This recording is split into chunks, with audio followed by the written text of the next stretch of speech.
皆さんどうもこんにちは。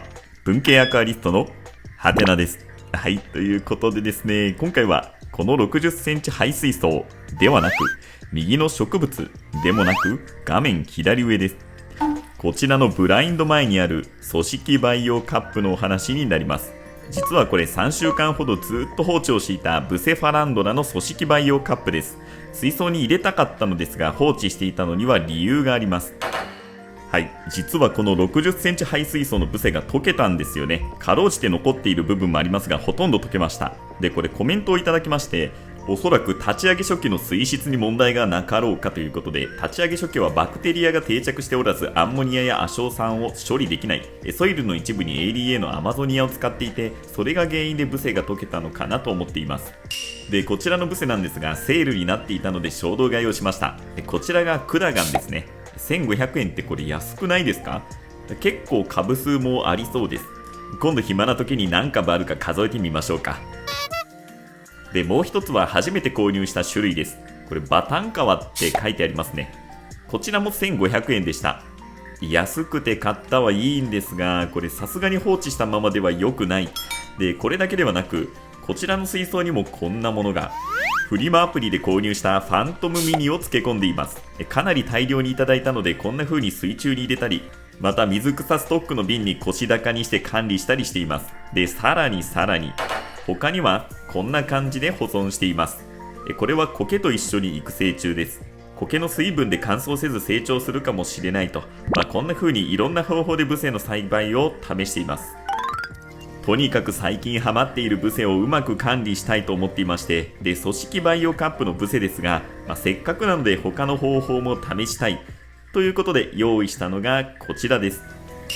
1作目の作品で使っていた60センチスリム水槽、今回はこれを使ってブセの育成に挑戦したいと思います。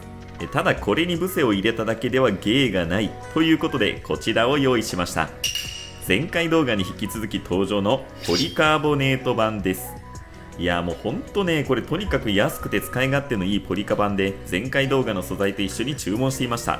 こちらは以前からご紹介しているガラス色のポリカ版で、厚さ 5mm 幅 60mm 長さ 586mm が3つ、それと厚さ 3mm 幅 10mm 長さ 580mm のポリカ版3つで、お次は少しこれまでとは違うものを注文しました。それがこちらの穴の開いたものです。これパンチングボードという穴が開いた板で、こちらはポリカ版ではなく塩ビ版になります。サイズは厚さ 3mm 幅 10mm 長さ 586mm、 穴が横1列になるように注文しました。ただこれ見ていただいたら分かる通り、穴の位置が不揃いです。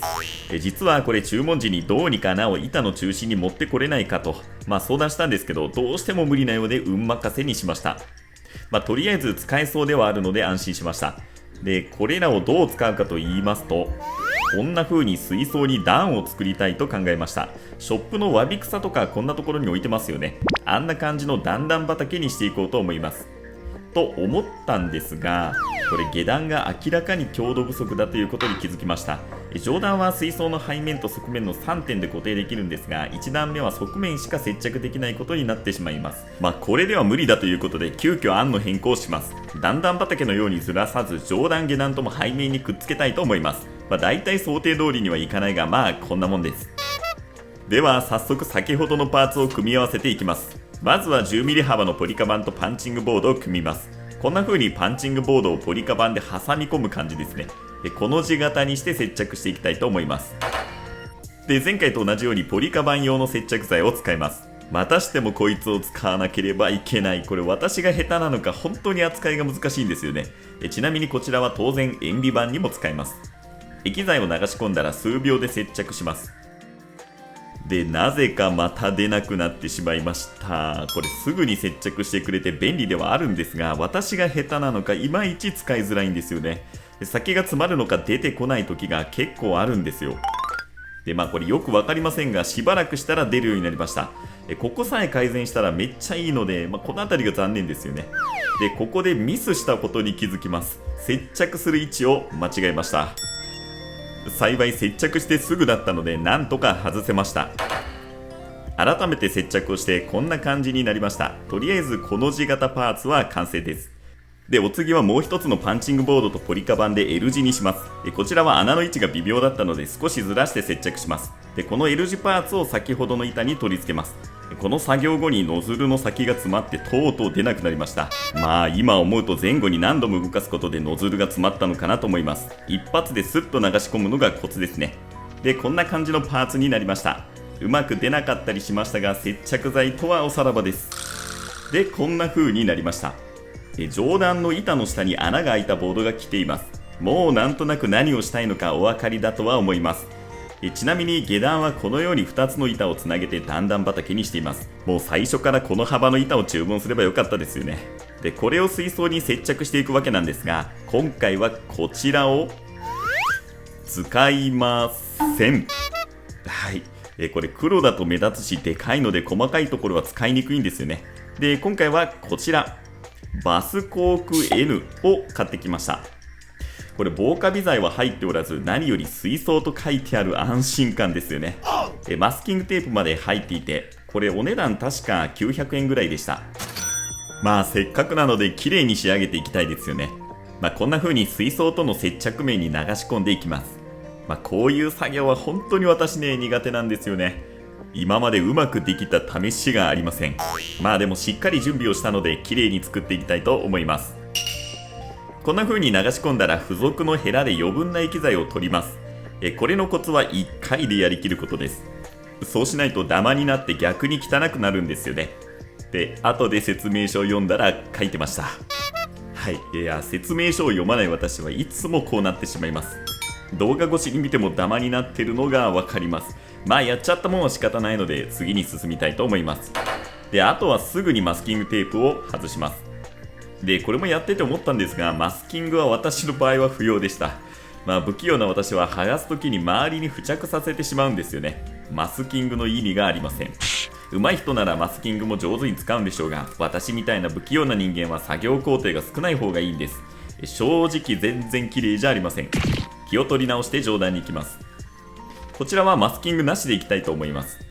余計なことをせず一筆書きをイメージしてやります。余分な液剤も取らずにそのままですが、こっちの方がいいですよね。で、最後にパンチングボードのこの字を水槽上部にひっつけます。これは水槽上部から10ミリほど下げた位置にしています。位置を決めたらこちらもバスコークで接着します。とりあえずなんとか接着できました。で、ここから24時間で硬化するようですので先へ進めたいと思います。2日経過しました。24時間後に手を加えたのでここまで待ちました。こんな感じで、こんな感じに、そしてこうと。いやー、これべっちゃべちゃですね。重要なのは見た目より中身ですよね。さあ、ここから気を取り直していよいよ水を流します。で、今回はこちらを使います。コーナーパワーフィルター F2。これかなり初期から使っていたもので余っていました。で、これをどう使うのかと言いますと、まず付属しているこの穴が5つ開いた接続パーツ、今回は先の2つしか使わないので3つをバスコークで塞ぎました。フィルターの部分は今回不要なので外しました。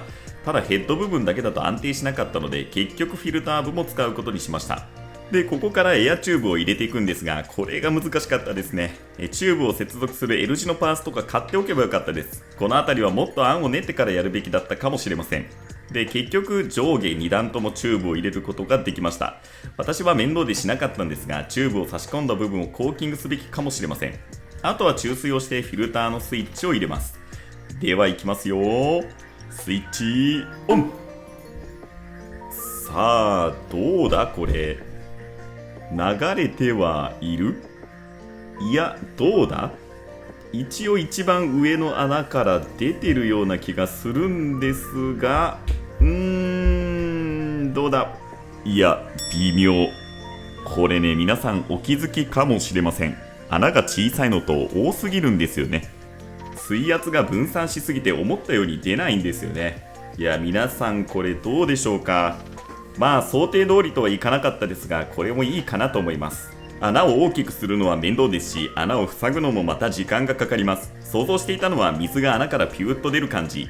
まあ水が逆流することもないし安定性には欠けますが、とりあえずこれでも水は上から落ちているのでいいかなと思います。ちなみに家にあったので F2 を使いましたが、小型の F1 でも流量は同じなので何も問題はありません。というより取り回しは F1 の方がいいのでそっちの方がいいかなと。